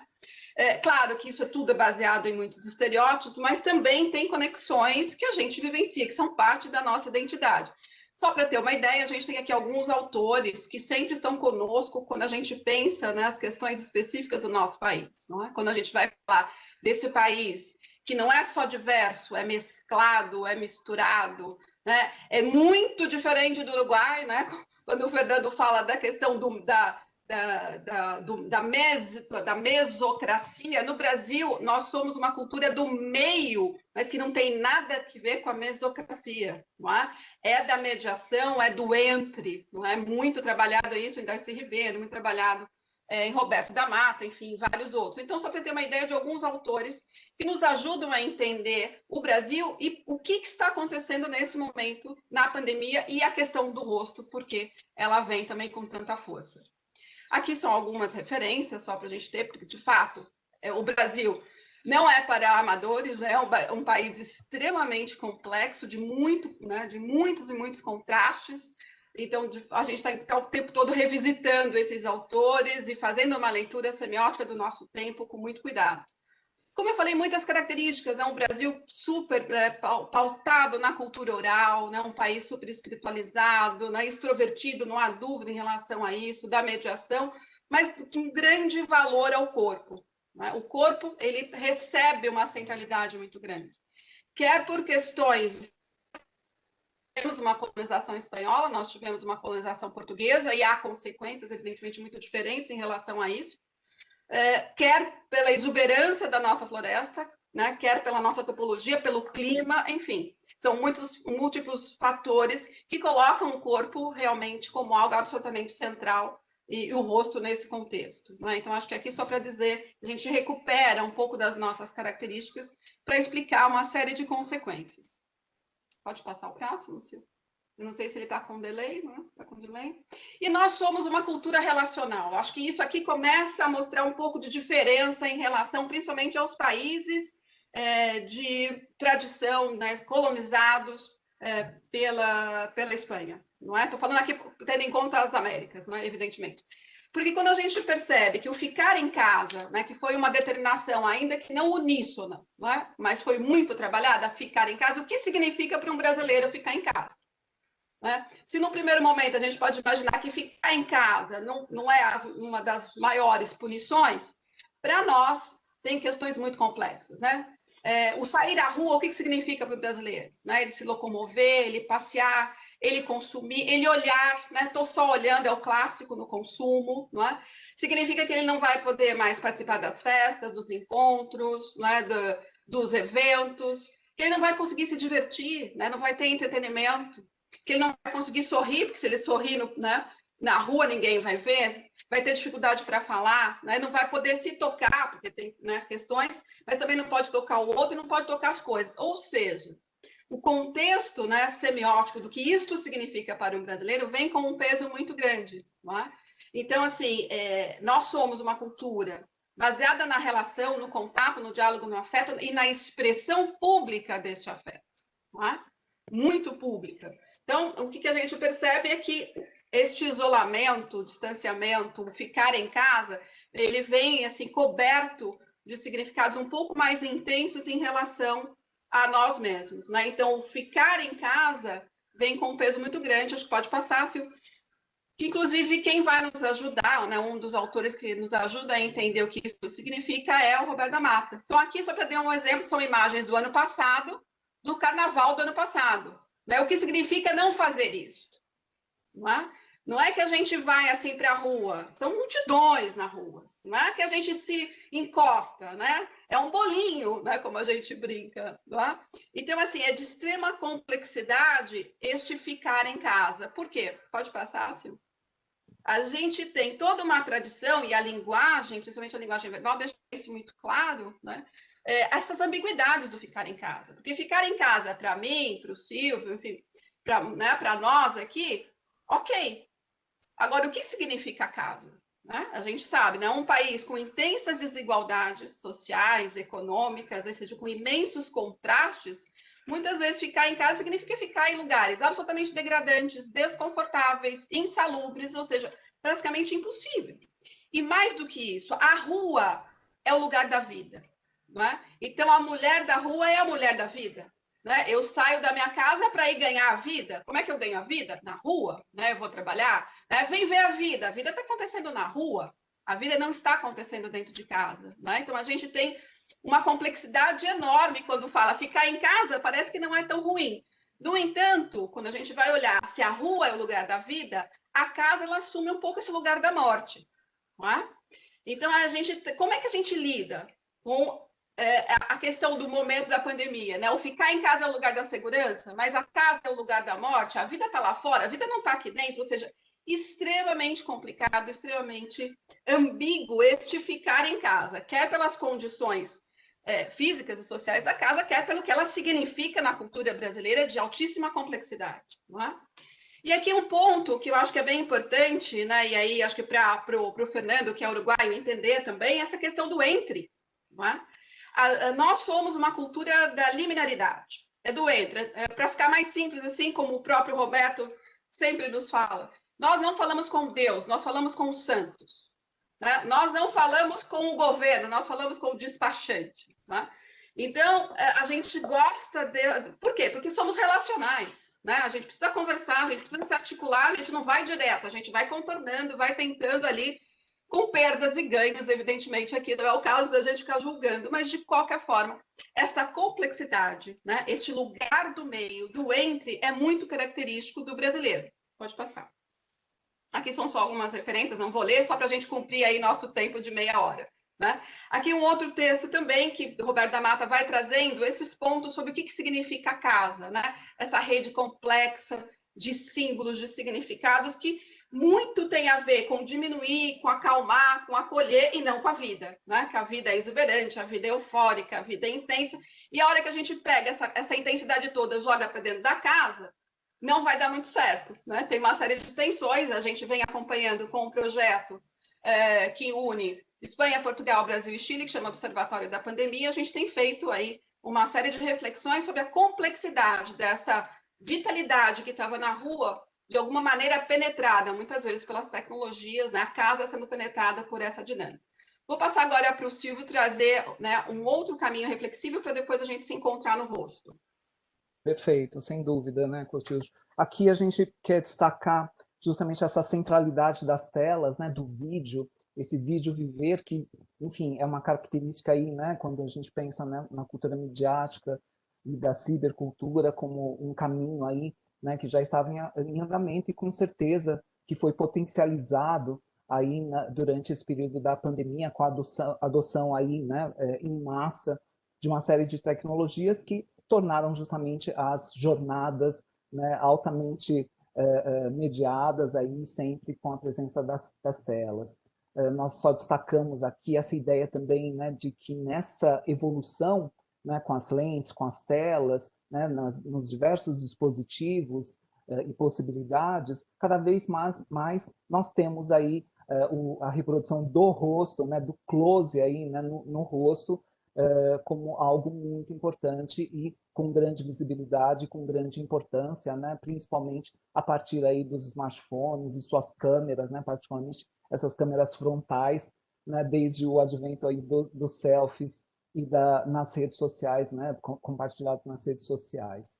Nesse sentido, nós destacamos aqui, nesse período da pandemia, a ascensão das lives, né, ou seja, essas transmissões de streaming ao vivo, que dominaram o ano passado inteiro, tanto, né, no contexto aí profissional, mas também né, e principalmente no contexto aí do entretenimento, né, substituindo aí programações ao vivo, shows musicais, palestras, peças, etc. E também essa ideia aí dos cenários, né, que aparecem, né, entre parênteses, naturalmente em casa, ou seja, uma transmissão mais despojada, menos perfeita tecnicamente, e que combina, né, justamente uma intimidade com um certo exibicionismo também, e que se multiplicarem, continuam se multiplicando, basta ver aí a substituição no carnaval, né, esses dias que estamos passando, pelo carnaval das lives, ou seja, inúmeros shows,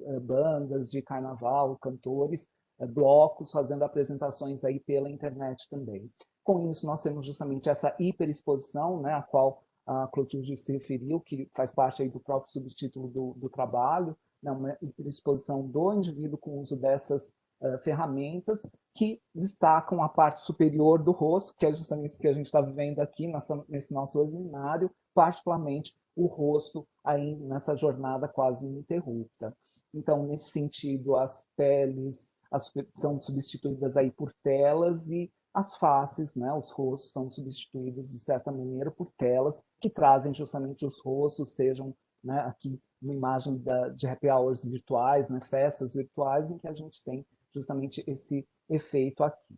Né? Continuando um pouco nessas transformações, nós temos aqui então que a gente pode pensar numa vida em Zoom, nessa vida em que justamente nós temos uma vida em que a tela transmite os rostos e que é preciso tanto prestar muita atenção, né, no próprio rosto, quanto nos rostos alheios também, né? Tentar esse entendimento de um autocontrole, como tinha sido dito anteriormente, particularmente aqui no contexto virtual. Vou devolver agora para a Clotilde.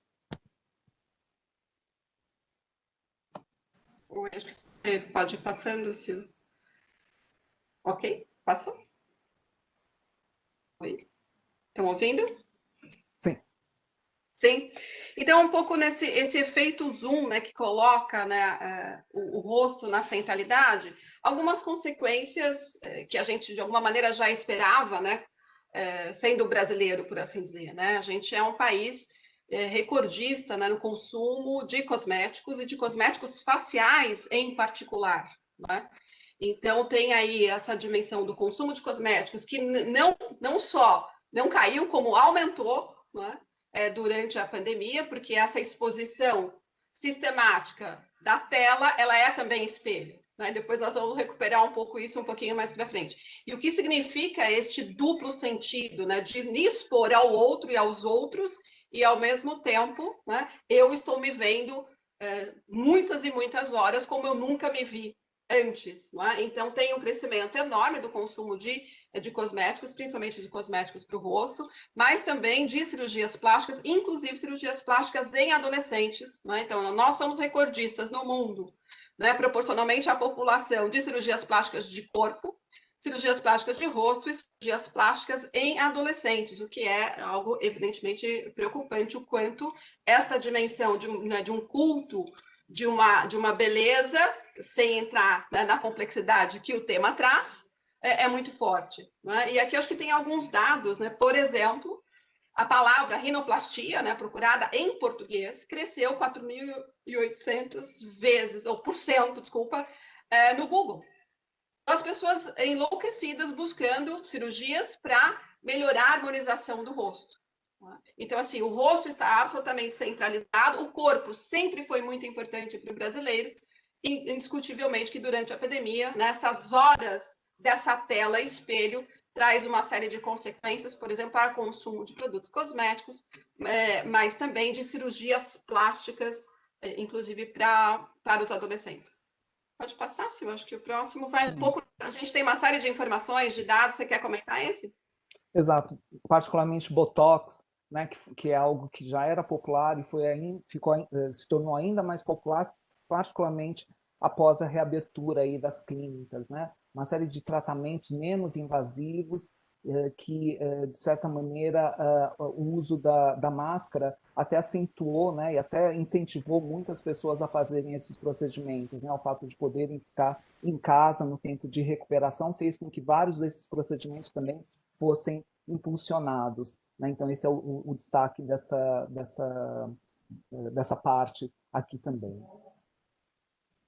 Além disso, eu acho que já caminhando aqui para a nossa parte final, nós gostaríamos aqui de destacar especificamente essa ideia, né, das cirurgias ou dos tratamentos estéticos faciais de uma forma geral, como um dos sintomas concretos aí desse excesso aí de telas ou espelhos no cotidiano, né? Ou seja, essa ideia de ter que lidar e visualizar o tempo todo, né, com essa reiterada presença do próprio rosto no convívio com outros rostos, né, nessa combinação, nesse mosaico de rostos que se transformou aí o cotidiano, né? Então tem um processo tanto de adaptação, né, quanto também de conformidade. Então essa ideia também dessa convivência, né, do seu rosto, do rosto individual com o rosto coletivo, né, como nesse mosaico, nessa quantidade grande de rostos. E dessa maneira também de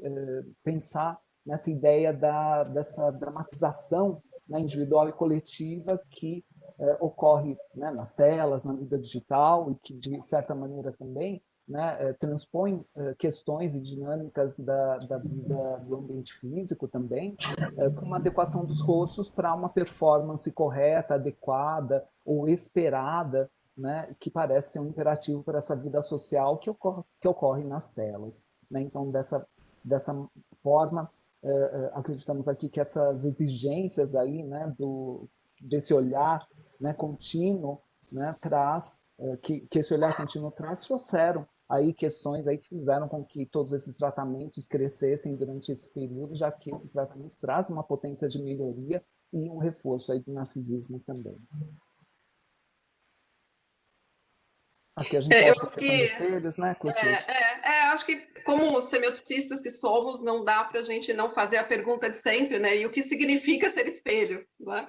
E o que significa tantas horas diante também de um espelho, né? Eu acho que tem um caminho de entendimento, né, de que o espelho reflete a verdade, com todas as aspas, né, entre comilhas, né, que essa palavra merece. Mas de qualquer forma, o espelho ele demanda algum tipo de existência, né? É por isso que o fantasma, né, e os vampiros não aparecem no espelho, eles não têm existência, né? Nós, né, corpos com existência, sim, né, temos uma imagem diante do espelho, em princípio uma imagem, entre aspas, verdadeira, né? E como foi muito bem trabalhado na Branca de Neve, né, quando a bruxa revela, né, que o espelho revela para a bruxa que há, né, uma Branca de Neve muito mais bela do que ela, porque o espelho não mentia, né? Esta fábula, né, que de forma brilhante trabalha essa dimensão da verdade. Ele não podia mentir, ele precisava dizer que de fato havia sim a Branca de Neve, continuava sendo a mais bela, portanto ela estava viva. Pode passar. Então entender, né, o que significa esse espelho que revela, né, a verdade, que verdade é essa? O espelho, assim, é um signo interessantíssimo, né? Porque ele é extremamente ambíguo, né? Por um lado, ele é um símbolo de sabedoria, porque até em função dessa associação com a verdade, né? Se ele revela a verdade, né, tem uma conexão forte com conhecimento, com sabedoria. Mas, por exemplo, o espelho coberto de pó, ele revela, né, o obscurantismo, né, da ignorância das pessoas, né? Então, assim, ele é um signo absolutamente ambíguo. Ele é um signo solar, porque, né, revela a inteligência celeste, mas ele também é lunar, né, porque a própria Lua, né, é um espelho que reflete a luz do Sol. Então, olha, é extremamente ambíguo. Reflete a realidade, mas também inverte, mostrando um duplo, e um duplo deslocado, né? Então, o espelho é cheio, cheio, cheio de ambiguidade. É serenidade, mas se você quebra, né, o espelho é maldição, né? Pelo menos aqui no Brasil são 10 anos de azar. Há culturas que são muito mais, 10 anos ou até azar eterno, né? Então, há essa ambiguidade constitutiva. Pode passando.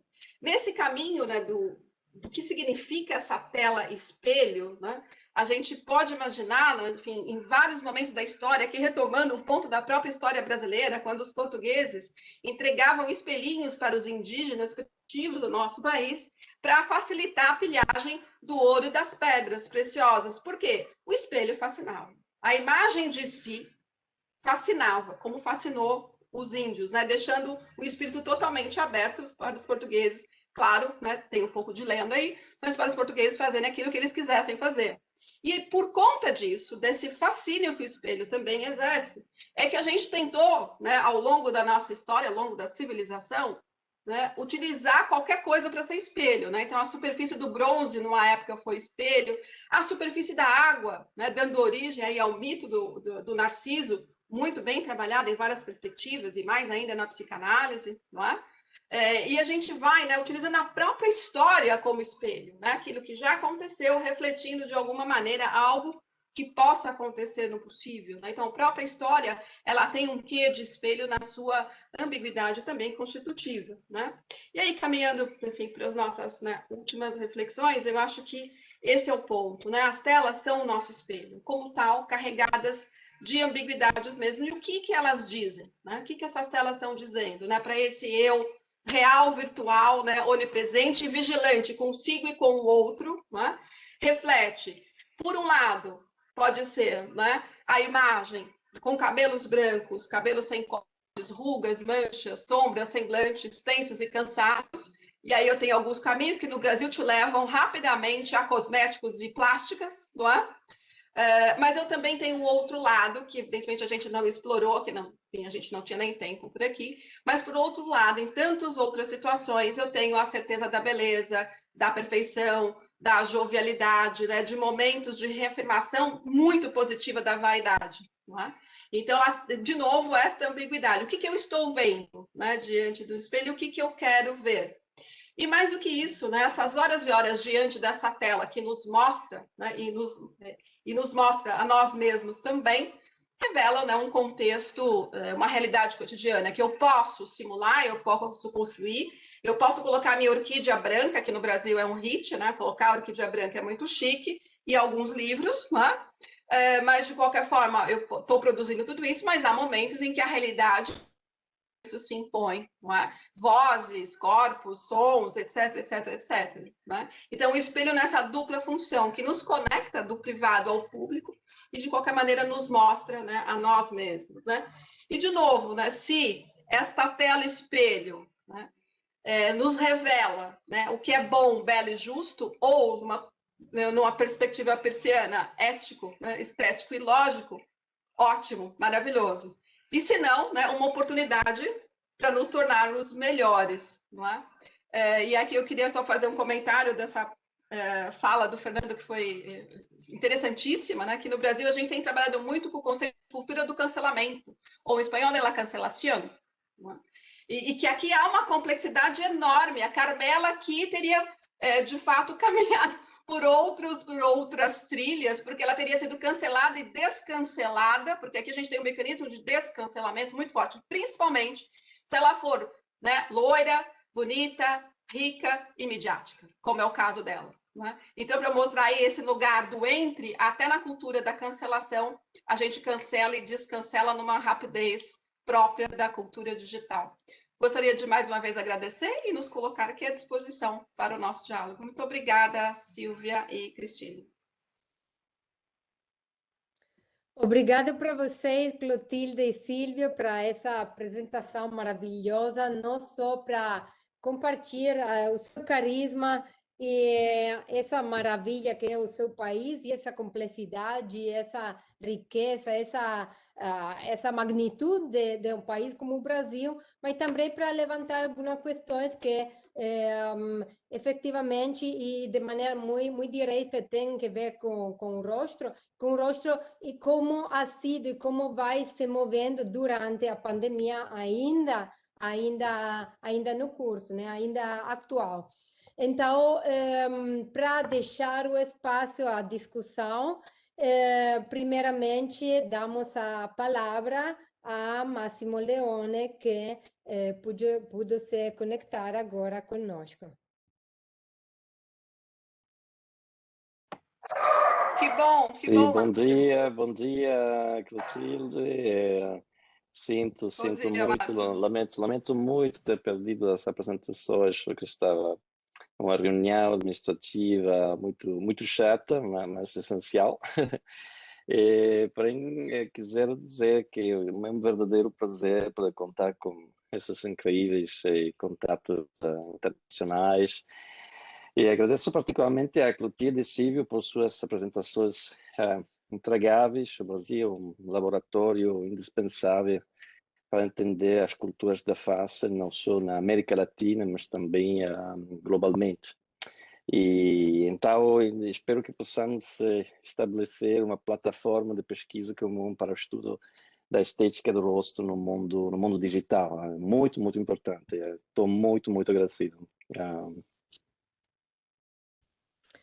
Muito bom, grazie Massimo Leone. Van unas preguntas. Voy a leer una pregunta de Carmen Galán y después a palabra toda sua Clotilde y Silvio, né?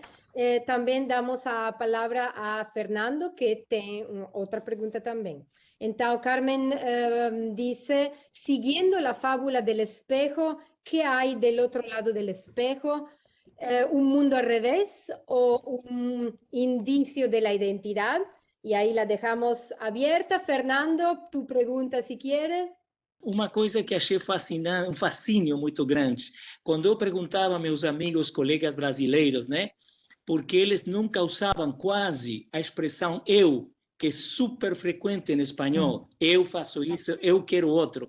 Que falam os brasileiros? A gente. E quando eu falava para eles, vocês falam a gente, eles respondiam um pouco zangados. A gente não fala a gente, né? Porque eu acho extraordinária essa expressão linguística, muito estranha. Em espanhol significa exatamente o oposto. Quando nós falamos la gente, eles são os outros, os que não se preocupam pelo rosto, pela cirurgia estética, plástica, etc. São os outros. Eu faço um contraste. Enquanto os brasileiros, conforme minha interpretação e experiência de vida, usam essa expressão até em músicas, por exemplo, né? Do Bossa Nova, maravilhosa, né? Dizem o beijo na boca da gente, para a experiência, descrição poética do mais íntimo, eles usam a gente. Poderia ser isso, Clotilde e Silvio, algo que tem a ver com essa, como diria Peirce, esse kalos, né? Esse objeto de estética persiana, que é tão diferente aos argentinos, que eu conheço um pouco também, e aos uruguaios, que eu conheço mais, teria alguma coisa a ver com todo esse comportamento que vocês também descreveram da rua, fora, e depois essas janelas da alma, como se chama um maravilhoso documentário brasileiro, né? Que é o Zoom, o Webex, que para mim é uma tristeza, uma melancolia enorme, porque são janelinhas que deixam fora justamente a inter-relação, o contato, a secundidade. Não sei o que acham vocês. Obrigado.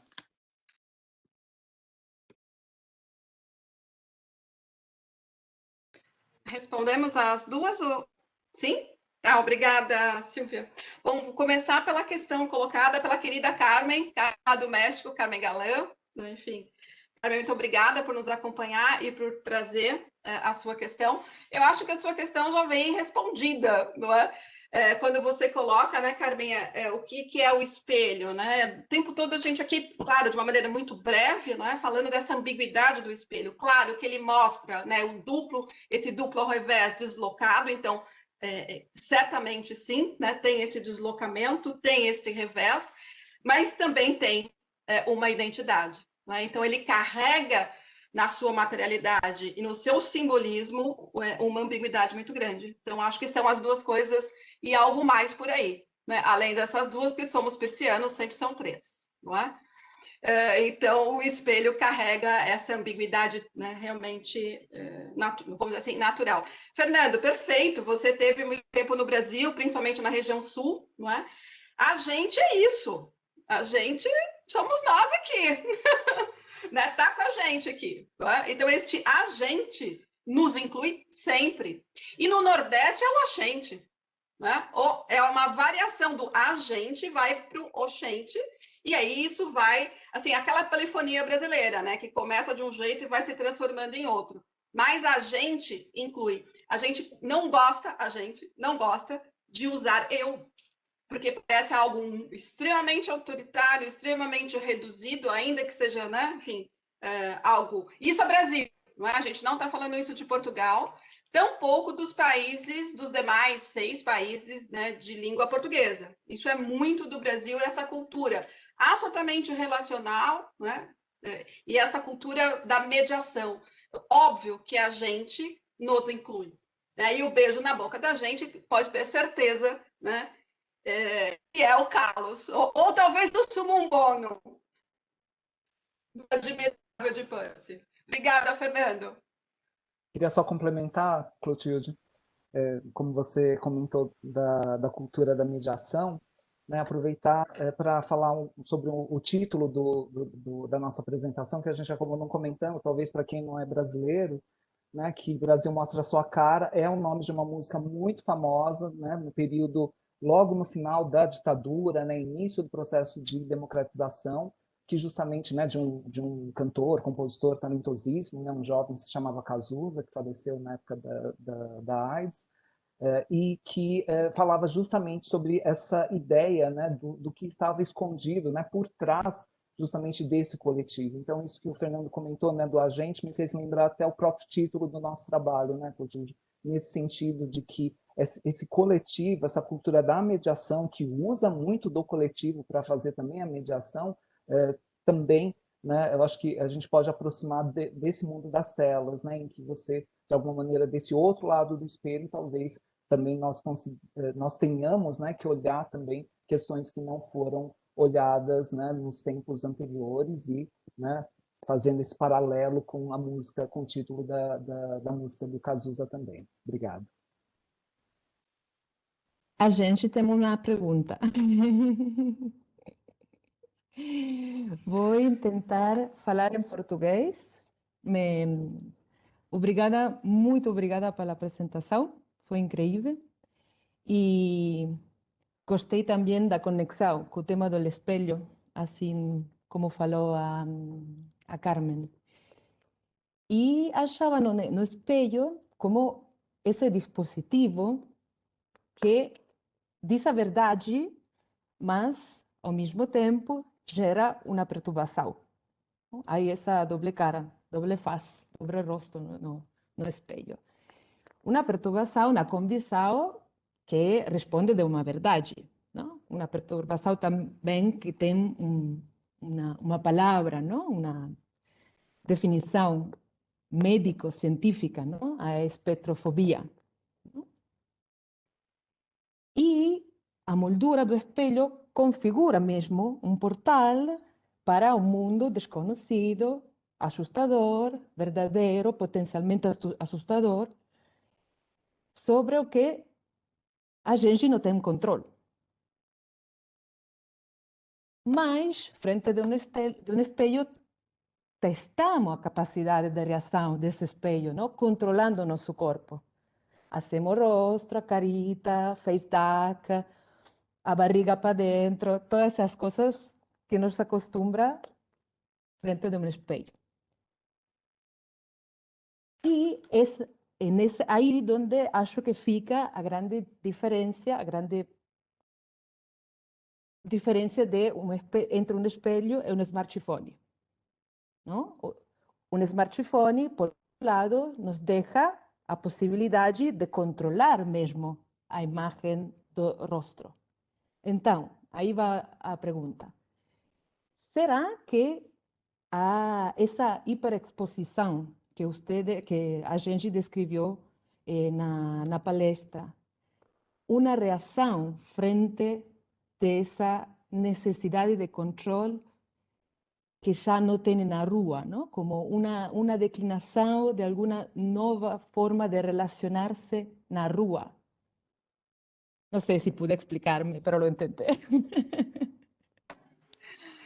Não, obrigada, Cristina. Deixa eu ver se eu entendi, não é? Acho que sim, o que você traz. Mas antes eu queria fazer um comentário que está no início da sua fala, né? Essa questão do espelho potencialmente revelar a verdade, a realidade, etc., o quanto isso pode ser insuportável, não é? Eu tenho um amigo psicanalista que ele fala, olha, a vivida, a realidade, ela é insuportável, é que nem sushi, eu preciso colocar molho para poder comer. Né? Então, a gente precisa olho, não é? Para poder lidar com este excesso, entre aspas, de verdade, que é um caminho possível de entendimento, né? Do que significa essa tela espelho. Ela pode ser bem insuportável. Por isso que né, a gente já tinha uma tradição de do insuportável, você tem cosmética aí, você tem aí a cirurgia plástica, você tem caminhos para aliviar este insuportável que nos assola. Mas sim, né, tem essa dimensão de verdade, mas essa dimensão absolutamente perturbadora. Quando você fala dos smartphones, tem os filtros todos, né, que é o sushi, né, é o molho do sushi. Então, eu consigo produzir, né, esta outra, entre aspas, realidade, né, num caminho, né, que tem a ver com o gosto, com o estilo de vida, com aquilo que é aceitável, né, socialmente, etc, etc, etc. Mas tem uma questão da hiperexposição, que provavelmente vocês estão passando, e aqui no Brasil, assim, é muito forte, né? É muito forte. Parece que é uma resposta à pulsão de morte. É um desespero de fazer live, não é? É muita live, é muita aula, é muito... Assim, estou vivo. É quase que a resposta a essa pulsão. Porque a gente sabe a morte simbólica, né? Essa estética da morte muito trabalhada e tem uma dimensão simbólica, mas tem uma dimensão absolutamente real. 244 mortos, não tem o que dizer. Não é um real se impondo. Então, acho que a hiperexposição também vem como uma pulsão de vida. E claro, né, eu acho que o contorno, a moldura, agora atravessada pelas possibilidades de manejo da nossa própria imagem, é o molinho do sushi, é para lidar com a insuportabilidade do real. Sil, não sei se você quer comentar alguma coisa. Não, muito obrigada pela resposta. Muito Ia obrigada. comentar só, já que você falou de sushi, né, Clotilde, me senti uma parte envolvida. Por favor, né, Silvio, você foi citado. Silvio foi citado, mas ele é mega brasileiro. Exato, a fusão total, né? Mas, deixando a brincadeira de lado, eu acho que essa comparação é muito boa, também no sentido, o que a Cristina comentou, né, dessa hiperexposição como uma reação, e com reações as mais diversas também, né, Cristina? Então, como até a Clotilde comentou logo no final das considerações que nós fizemos na apresentação, existe com certeza, existem outras transformações e outras reações, né, e eu acho que essa pergunta que você trouxe me fez lembrar justamente esse ponto. Nós trouxemos a ideia das cirurgias plásticas, dos tratamentos estéticos, mas também existem muitas outras reações também a partir desse espelho, né, desse espelho 24 horas, né, que nós percebemos e muitas vezes em outros sentidos, aí, inclusive sentidos opostos também, né, ou seja, encontrar outras estéticas possíveis a partir desse convívio tão contínuo também. Então, também essa sua pergunta me fez lembrar desse aspecto, né, que nós só trouxemos na parte final da nossa fala, mas que eu também acho que é muito importante, né? E a tecnologia, né, Silvio, os aplicativos de edição, enfim, aí a gente tem aí um outro universo, que a gente colocou esses dois focos, mas tem muitas outras coisas que a gente poderia problematizar a nossa conversa. Obrigada. Obrigado. Então, se não tem mais pergunta, a gente vai se acercando ao final desse dia maravilhoso, muito rico na proposta de conteúdo, né? Tratando um tema vigente, um tema urgente, um tema muito atual, que é a semiótica desde a perspectiva da semiótica do rosto, a semiótica das proximidades, a semiótica do espaço também está tentando não resolver, mas pelo menos movimentar. Tem alguma outra consideração para os panelistas? Então, é agradecer muito e deixar com esse velo de haver compartido um momento excelente. Tenho parabéns desde os participantes e muito obrigado por parte de Facets, né?